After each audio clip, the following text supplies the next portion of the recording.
Waktu saya mewawancarai Aep meyakinkan pada saya bahwa dia melihat terpidana mengejar Eki dan Tina menggunakan motor sebanyak 8 orang sebelumnya melakukan pelemparan.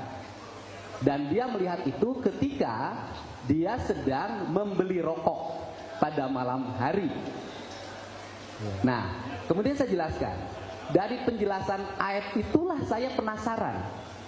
Karena Aep menyatakan bahwa dia membeli rokok pada malam hari, melihat anak-anak itu melakukan pengajaran. Walaupun dari pengejaran 8 orang itu bertentangan ketika Peggy Setiawan ditangkap. Karena apa? Tidak jadi 8, jadi 9. Kalau ditambah 2 DPO yang kemudian dihilangkan oleh Polda Metro, kemudian jadi 11. Polda Jabar jadi 11. Sebenarnya agak bertentangan. Kemudian saya datanglah ke SMP 11 pagi harinya. Kemudian saya coba berjalan. Pertama yang saya temui adalah warung nasi di depan seti mobil tempat Aep dan Dede bekerja. Kemudian dia mengatakan bahwa kami tidak menjual rokok. Dan jam 4 sore warung kami tutup.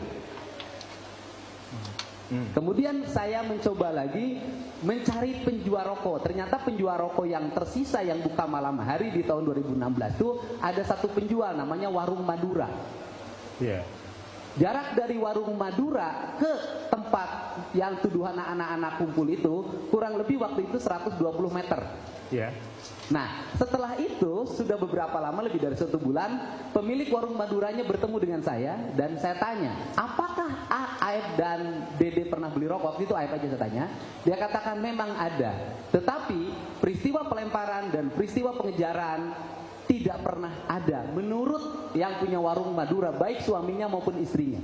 Apalagi jarak yang Warung Madura yang waktu itu ditunjukkan oleh Aep itu lebih jauh dibanding yang sekarang. Jaraknya hampir 150 meter. Apakah dari Warung Madura itu ke tempat 8 orang yang mengejar motor Eki yang ditumpangi oleh Vina itu dapat terlihat? Tidak akan kalau malam hari. Siang pun jauh. Jadi tidak akan terlihat? Tidak akan terlihat. 120 meter apalagi sekarang itu 150 meter bukan 120. Jauh jaraknya. Kakaknya Vina menyampaikan dalam channel wawancara saya, begini cerita kakaknya Vina di channel saya, bahwa dia mendengar kabar adanya kecelakaan yang dialami oleh Vina dan Eki. Kemudian beberapa hari setelah itu dia bertanya ke Parudiana, menanyakan HP Vina gitu. Nah kemudian juga pada waktu itu dia mendengar ada yang kesurupan, namanya Linda. Yang kesurupan itu kemudian menurut di channel saya, mudah-mudahan tinggal dilihat, menurut kakaknya Vina itu direkam. Rekamannya diberikan pada Parudiana. Nah dari rekaman itu di kesurupan itu menunjukkan bahwa Vina itu meninggal bukan karena kecelakaan, tapi karena dibunuh. Kan gitu, dan menyebut nama orang, menyebutnya Egi di rekaman YouTube saya itu sambil menunjuk-nunjuk seperti ini gitu. Itu hanya dari rekaman yang itu diberikan oleh Parudiana gitu. Ya, menurut kakaknya Vina rekamannya diberikan ke Parudiana. Tinggal dicek di channel YouTube saya. Baik, terima kasih. Saudara saksi beragama Islam? Islam. Alhamdulillah.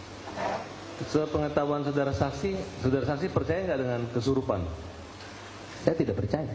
Karena apakah dengan kesurupan saudari Vina ini mengarahkan saudari percaya dengan apakah latar belakang itu sehingga saudara ikut juga menjadi bagian penuntun arah kesurupan tersebut? Dari sisi sains yang saya miliki dan keyakinan yang saya miliki, saya tidak percaya adanya kesurupan.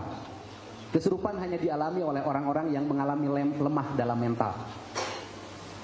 Artinya kesurupan dalam Vina yang dalam Linda itu saudara kesampingkan ya? Tidak percaya terhadap kesurupan. Baik. Kan karena nanti ruhnya nggak bisa dihadirkan di pengadilan.